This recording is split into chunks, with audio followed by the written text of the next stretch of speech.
اگر مگر کی صورتحال ختم، پاکستان اور IMF کے درمیان معاہدے پر دستخط ہو گئے، 9 ماہ کے لیے $3 ارب ملیں گے۔ IMF نے تصدیق کر دی، حتمی منظوری ایگزیکٹو بورڈ دے گا، جولائی کے وسط میں بیٹھک لگے گی۔ اعلامیے کے مطابق قرض پروگرام پاکستان کی معیشت کے لیے مددگار ثابت ہوگا، غیر ملکی قرض لینے میں آسانی ہوگی۔ 8ویں جائزے کے بعد سیلاب اور کچھ غلط اقدامات کے باعث ترقی کا عمل رک گیا تھا، مہنگائی میں اضافہ ہوا اور زر مبادلہ کے ذخائر کم ہوتے چلے گئے۔ مشن چیف نیتھن پورٹر نے بھی پروگرام کو پاکستان کے معاشی استحکام کا باعث قرار دیا۔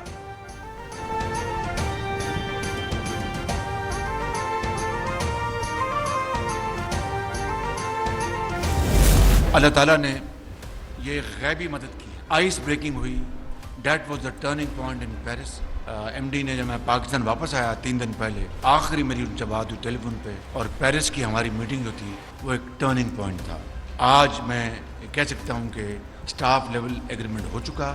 12 جولائی کو بورڈ کی میٹنگ ہوگی انشاءاللہ، اور اس میں یہ $3 ارب کا، تو یہ 9 مہینے کا اور $3 ارب کا ہے۔ یہ اگر خدا نخواستہ ڈیفالٹ ہو جاتا تو میں اپنے آپ کو معاف نہ کر پاتا، نواز شریف اپنے آپ کو معاف نہ کر پاتا۔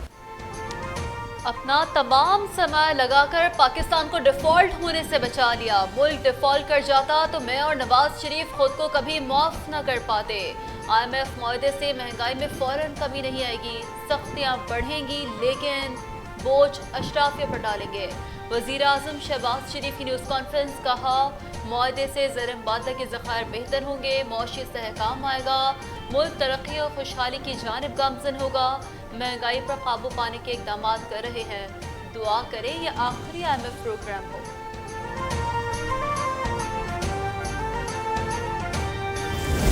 شورش پیدا کی گئی جان بوجھ کر، اور پاکستان کو پولیٹیکلی انسٹیبل کرنے کے لیے جو ایڑی چوٹی کا زور لگایا گیا، بیانیے بنائے گئے دن رات ٹیلی ویژن پر اور سوشل میڈیا پر، جو کچھ ہوتا رہا پاکستان کے عوام کے خلاف، یہاں تک کہا کہ پاکستان خدا نخواستہ سری لنکا بننے جا رہا ہے۔ یہ پاکستانیت ہے، یہ حب الوطنیت ہے۔ پچھلی حکومت نے ملکی مفاد کو بے پناہ نقصان پہنچایا۔ چیئرمین PTI ملک کو سری لنکا بنانا چاہتے تھے، انہوں نے IMF پروگرام کی دھجیاں بکھیری، غیر ملکی اداروں کو پاکستان کی مدد کرنے سے روکا۔ 9 مئی کو اندر اور باہر کے دشمنوں نے ملک کو تباہ کرنے کی سازش کی۔ وہ چاہتے تھے IMF پروگرام نہ ہو، ملک میں انتشار پھیلے۔ اللہ نے بچایا اور مکروہ چہرے سامنے آ گئے۔ وزیر اعظم شہباز شریف کی نیوز کانفرنس، واضح کیا بے گناہوں پر کوئی آنچ نہیں آئے گی، سانحے میں ملوث کوئی شرپسند قانون سے نہیں بچ سکے گا۔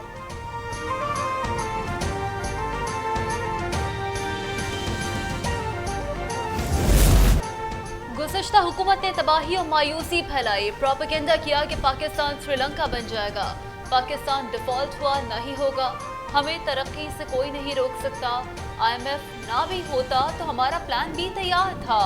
معاشی پروگرام میں آرمی چیف بھی اپنا حصہ ڈال رہے ہیں، چاہتے تھے IMF پروگرام 9 ماہ سے زیادہ نہ ہو۔ وزیر خزانہ اسحاق ڈار کی نیوز کانفرنس، کہا ہم نے ہر ادائیگی وقت پر کی، اپنے تمام وعدے پورے کریں گے، جو تباہی ہوئی ہے اسے ریکور کرنا ہے، پاکستان کو دوبارہ 24ویں معیشت بنائیں گے۔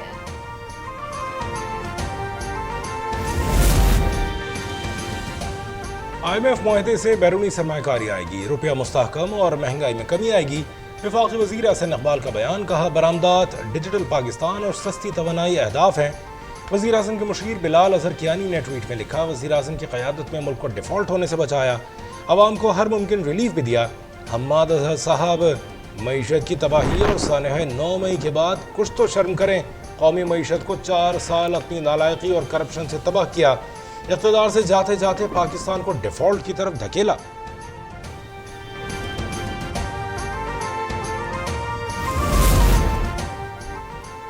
سابق وزیر خزانہ مفتاح اسماعیل بھی IMF معاہدے سے مطمئن، وزیر اعظم شہباز شریف کو مبارکباد، کہا وزیر اعظم کی کاوشیں اور MT IMF سے بات کرنا کارگر ثابت ہوا۔ IMF ڈیل ڈیفالٹ نہ کرنے کی بہترین انشورنس ہے، اب ڈیفالٹ کے بادل چھٹیں گے، ڈالر ہولڈنگ کم ہوگی، کاروباری فضا میں خوشگوار بہتری آئے گی۔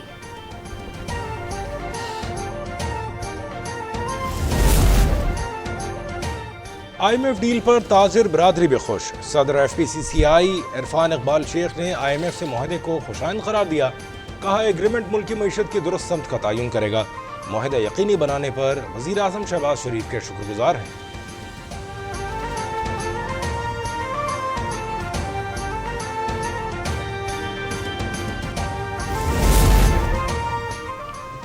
ایل پی جی کی فی کلو قیمت میں 19 روپے 45 پیسے کی بڑی کمی، گھریلو سلنڈر 229 روپے 54 پیسے سستا ہو گیا، نئی قیمت 2092 روپے 13 پیسے مقرر۔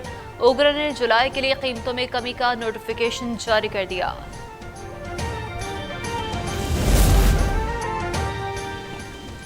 عید کے دوسرے روز شہریوں نے تفریح کی ٹھان لی، اسلام آباد والے پارکس پہنچ گئے، بچوں نے من پسند جھولے انجوائے کیے، بڑوں نے موسم کا لطف اٹھایا۔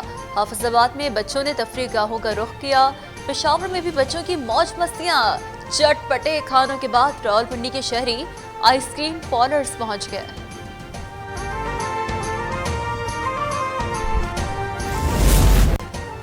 سندھ ریونیو بورڈ نے ایک اور سنگ میل عبور کر لیا، گزشتہ مالی سال کے ہدف سے زائد وصولی 180 کے مقابلے میں 185.3 بلین روپے ٹیکس جمع کیے، یہ 13 سالہ کلیکشن کا ریکارڈ ہے۔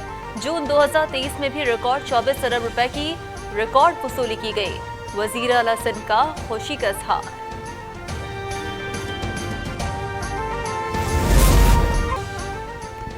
سویڈن میں قرآن پاک کی بے حرمتی پر امت مسلمہ سراپا احتجاج، پاکستان کا اظہار مذمت، وزیر اعظم شہباز شریف نے نفرت انگیز حرکت کو عالمی قوانین و انسانیت کے خلاف قرار دیا۔ ترک صدر طیب اردوغان نے کہا ہے کہ مغرب کو سکھائیں گے مقدس کتاب کی توہین، اظہار رائے کی آزادی نہیں۔ مراکش نے سویڈش سے سفیر واپس بلا لیا، متحدہ عرب امارات اور اردن میں سویڈش سفیر کی طردوی، واقعے پر احتجاج۔ ورلڈ کپ میں پاکستان کے میچز کے وینیوز میں رد و بدل کی اپیل مسترد، آئی سی سی اور بی سی سی آئی نے وارم اپ میچز کے لیے پاکستان کا مطالبہ تسلیم کر لیا۔ قومی ٹیم 29 ستمبر کو نیوزی لینڈ اور 3 اکتوبر کو آسٹریلیا کے خلاف حیدرآباد میں وارم اپ میچز کھیلے گی۔ میگا ایونٹ میں گرین شرٹس کے ابتدائی 2 میچز 6 اور 12 اکتوبر کو حیدرآباد دکن ہی میں شیڈول ہیں۔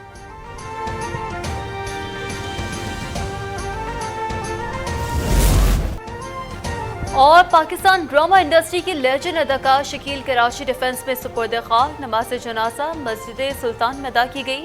گورنر سندھ کامران ٹسوری، وقار مہدی اور نجمی عالم کی شرکت، بہروز سبزواری اور فیصل قریشی سمیت دیگر فنکار بھی موجود تھے۔